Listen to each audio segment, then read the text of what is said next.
Hi everyone, my name is Amrita and I'm a second year pharmacy student at the UW-Madison School of Pharmacy. And with me I have Jenna, who's an awesome first year student at the pharmacy school. Hi, everyone. So today we'll be discussing physical and mental wellness. I know that because of COVID, we haven't been able to go out as much, do the things we like to do, see our classmates in school. So we just wanted to share some tips and advice on how we as graduate school students keep our mental and physical wellness in check during this difficult time. All right, so to begin our presentation, we're going to start talking a little bit about which illnesses are more common in women than men. So we'll start off with the mental aspect of things. So a few mental illnesses that are more common in women are anxiety, depression, and eating disorders. So you might be wondering, why are women more likely to have depression than men? In fact, women are nearly twice as likely to experience depression than men. There are a lot of different theories that scientists have about this, but one is that there's a biological component that as to why this is. So they think there might be a correlation with hormonal changes. Some of the physical illnesses that women face include osteoporosis, breast cancer. Specifically with osteoporosis, we'll see that naturally the bones have two different types of cells, the osteoblasts and the osteoclasts. And sometimes when the osteoclasts, or those cells that kind of break down the matrix in the bone just to keep it healthy, those are overactive. And when they're overactive, there's too much breaking down of the bones, which of course house our calcium. And that can be a leading factor which causes osteoporosis. All right. So now, which illnesses are more common in men than women? So again, on the mental side of things, a few examples are antisocial personality disorder, attention deficit hyperactivity disorder, which you may have also heard of as ADHD, and substance abuse, which we'll focus a little bit more on here. So compared to women, men are more likely to engage in illicit drug use and start using alcohol and drugs at a younger age than women. So for example, men are more likely to experience an overdose. So in 2017, a study was done and determined that nearly 2/3 of opioid overdoses were among men. And this disparity is also true again for other drugs and alcohol. And they think this might be because trauma plays a very important role in as a risk factor, both in men and women. But they think that this trauma has a more important or more significant role in men. And again, this trauma is going back to adverse childhood experiences like abuse, neglect, and other traumatic experiences before the age of 18.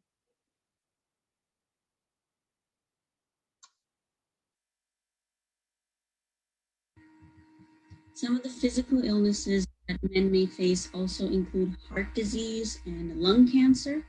And if we'll notice, as Jenna mentioned earlier, that men are more likely to have substance abuse issues. So increased use of tobacco, increased use of alcohol can contribute to both heart disease and lung cancer. All right. So what are some ways that we can stay physically and mentally healthy during these times? So we got a few tips from one of our faculty members, so Dr. Abraham. So she's a professor in the social sciences at UW-Madison School of Pharmacy, and some of her research that she does involves adolescents like all of you. And so that's making healthy life choices and through the use of video games. So that's a little bit how her research area is focused. And some of her tips that she has is, for starters, welcoming all opportunities of physical warmth into your life. So we know that as we're heading into spring, the days are getting a little bit longer and warmer, but still we have a few cold days ahead of us. So just taking an opportunity to get warm and cozy whenever you get a chance. Number 2, get some sun or vitamin D, especially for us since we live farther north. So getting some extra vitamin D can help promote mood, brain activity, and nervous system functioning. So if you don't have enough of it, you can feel kind of down and low. And number 3, moving your body. So getting a bit of movement is always helpful for stimulating your mood and your well-being, especially during the winter and the colder months.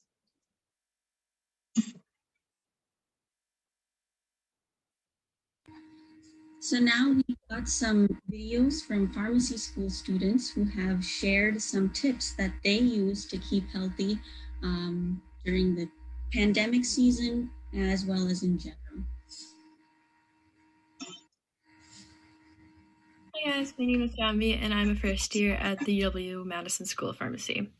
So one way I try to stay healthy is to have a goal of working out once a week.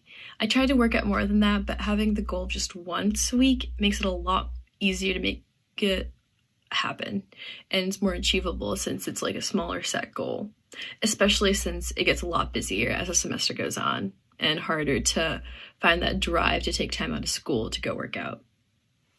Another way that I try to stay healthy is setting aside my meal times as a break from school and just stepping away from all my classwork. It really helps kind of put a break in my day, and I'm not stressed about getting stuff done when I'm eating. And it's really helped just be less frantic and stressed throughout the day because I know that meal times are a little bit of a break for me. Hopefully that those tips kind of help you guys as well.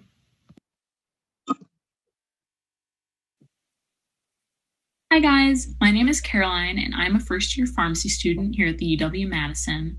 And even though everything's virtual and we're all at home, I still found some great ways to take care of my physical and mental health. One of the biggest things I do is I try to work out at least 3 times a week. And this can be as easy as going for a walk around the block between classes, or as difficult as doing an Instagram Live or YouTube workout in my room or with my roommates. As for my mental health, the biggest thing I do is I set aside some time every week and put away my schoolwork and just do something I've been really looking forward to. So last semester, I started doing every Saturday after 7 o'clock, I would put away everything I was working on and I would rent a movie that I really wanted to see or rewatch, or I would go on Netflix and watch one of my favorite shows.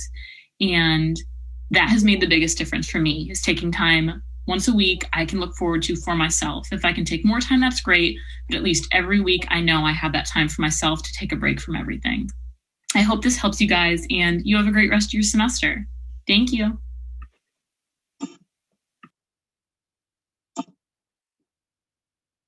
Hi, my name's Maggie. I'm a third-year pharmacy student. Something I do to stay physically well during this pandemic and in pharmacy school is my roommate and I actually do a little home workout probably about every morning. Doesn't have to be long, 15 or 30 minutes, to just kind of get the blood flowing and get us moving and ready for the day, especially since we don't get out of the apartment much anymore. Something I do to stay mentally well is I make sure to still make time for my friends and family, even if that means I can't see them in person. So I try to FaceTime my parents and my brother, and then keep in touch with my pharmacy school friends and see how they're doing. Just kind of throughout school and throughout the pandemic, it's been nice to keep in touch with all of them.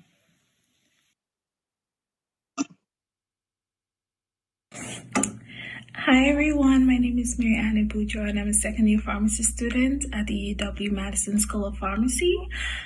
So things I've done to stay healthy in this pandemic are, one thing is definitely exercising. So just trying to take about 20 minutes almost every day to exercise has been very helpful.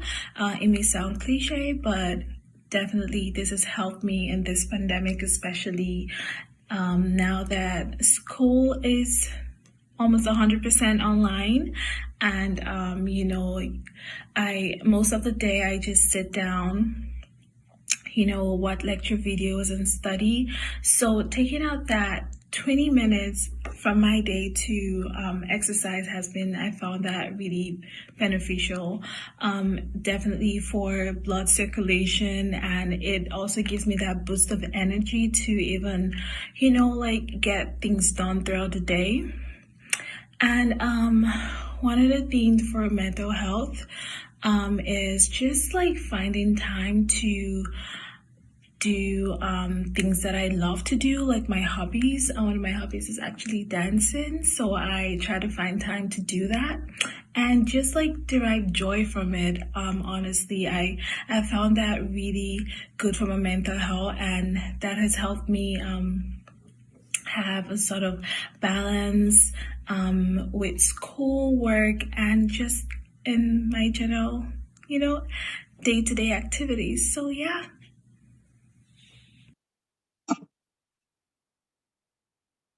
Hi, my name is Jessica and I'm a third-year pharmacy student. One way that I maintain my physical health while staying in pharmacy school is spending time outdoors. Whether that's hiking Devil's Lake to see the beautiful fall colors, walking across frozen Lake Mendota, biking along the lakeshore path, or exploring the Arboretum. Additionally, I do a lot of things to maintain my mental health as well. The best thing I do is keep a positive mindset, which I facilitate through watching funny Netflix shows, playing board games with my roommates, and FaceTiming my friends, family, and classmates. Hi, my name is Kathleen Tierney, and I'm a second-year pharmacy student here at the UW-Madison School of Pharmacy. I just wanted to take some time to go over some wellness tips that I've found helpful within the past year or so. First tip that I found helpful is connecting with my friends and family on applications like Zoom and Discord.